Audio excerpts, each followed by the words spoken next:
Nagdako siya sa Kalisod sa buntok Southern Leyte. Apan ang iyang Kalisod wa makababag kaniya siyang pagkabot sa iyang mga pangandoy. Ang iyang Kalisod mo'y gihimo niyang inspirasyon ug nagtukmod kaniya sa pagtabang ngadto sa mga nanginahanglan. Milangyaw siya sa laing nasod aron mopadayon siyang tinguha nga matabangan ang iyang komunidad ug uban pang mga tawo nga nagkinahanglan sa tabang. Bisan say nahinay og ginagmay nga tabang, dako na kini para sa iyang mga benepisyaryo. Busa atong ilailahon kung kinsa kining negosyante nga nagsabwag og #spreadkindness. Kinaot ka kukuhaan nato og inspirasyon iyang istorya rong buntaga makapuso. Makauban nato si Ryan Santa Maria. Mayong buntag, Ryan. Welcome sa GMA Regional TV Live. Maayong buntag, Sir Nico. Maayong buntag, everyone. Thank you. It's nice to have you in the program, Ryan. Kumusta man mo diha sa Australia karon? Thank you for having me, sir. And here in Australia, maayo kayo din sa Australia. Kaya like what I have said, like parang lockdown mi dire, but we're comfortable enough kay kuan man. And the government is looking after us, so walay worries. Pila ka tuig na ka diha sa Australia o ngano mang naabot man kanganha? Sir, ako karon I think morabu dagan na og 5 ka tuig ay nianhi gyud ko is to study. Actually when I came here to study digital media, but samtang nagadagan ang pag-eskwela ko na murag tanang gitudlo nila na kamao naman ako dito sa Pilipinas, unya mao naman pud ako trabaho sa Pilipinas, like why not shift into something different, like my passion, like which is cooking. Mo to nag-shift ko to commercial cookery. But ang nahitabo kay nag-lockdown during that time, nag-shift ko to cookery, unya nag-lockdown, dili na ako ma-afford ang commercial cookery. So I have to think now what I have to, ano sa angay buhaton aron mo masustentuhan ang kaugalingo. Mo to nag-start ko og tinda-tinda ko ginagmay.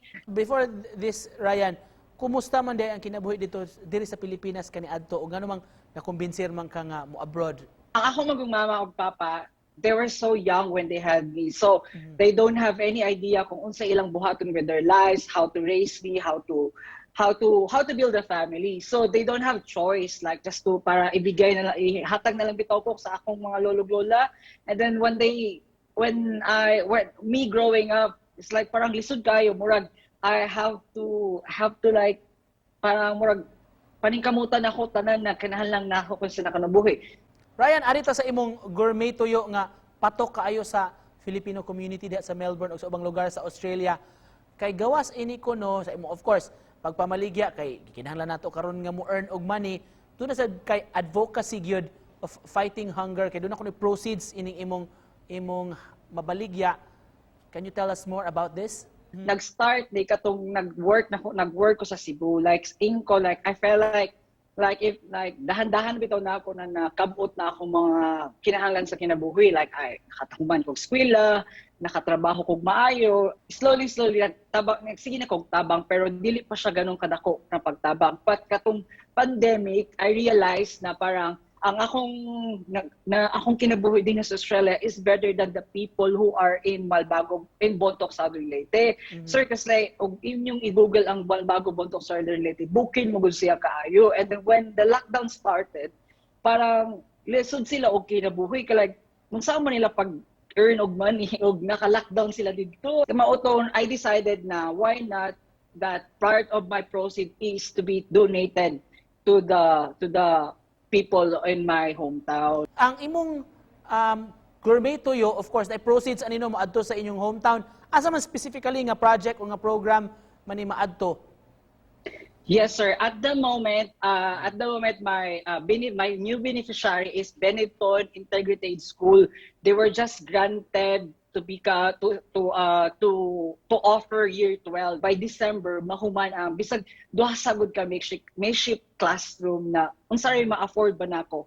But we already helped Benetton, Malbago, Banahaw, and there's another one na parang further with Banahaw. I forgot the name. Yes, pero morag 7 school na itong natabangan, sir. Pero doon na interesado nga mo appeal nimo nimong advocacy, Ryan, or mo help sa imong selected ng mga recipients. How can they get in touch man with you? I would suggest my Facebook is on public. They can always message me, Ryan Santa Maria, or they can Google Spice of Life Gourmet. Tapos naadid to ang atong mga beneficiary. Pwede silang message directly to the beneficiaries. In closing, Ryan, so nice hearing your story this morning. Kung na kay gustong ihatag nga mensahe sa atong mga viewers, nagtanaw diri sa Cebu, sa Central, o of course, sa Eastern Visayas. Ako rang masulti sa tanan na hold on to your dreams. Gunit lang, ayaw ka give up kay God will always challenge you. I-challenge ka niya kanunay, because he will iyang tanawon if you will be capable into something bigger. Once na makita niya na you're capable into something bigger, you will earn it. Salamat kaayo og ingat diha sa Australia, mga kapuso. Ryan Santa Maria. Salamat, Ryan. Salamat kayo, Sir Nico. Bye-bye. Thank you. Thank you.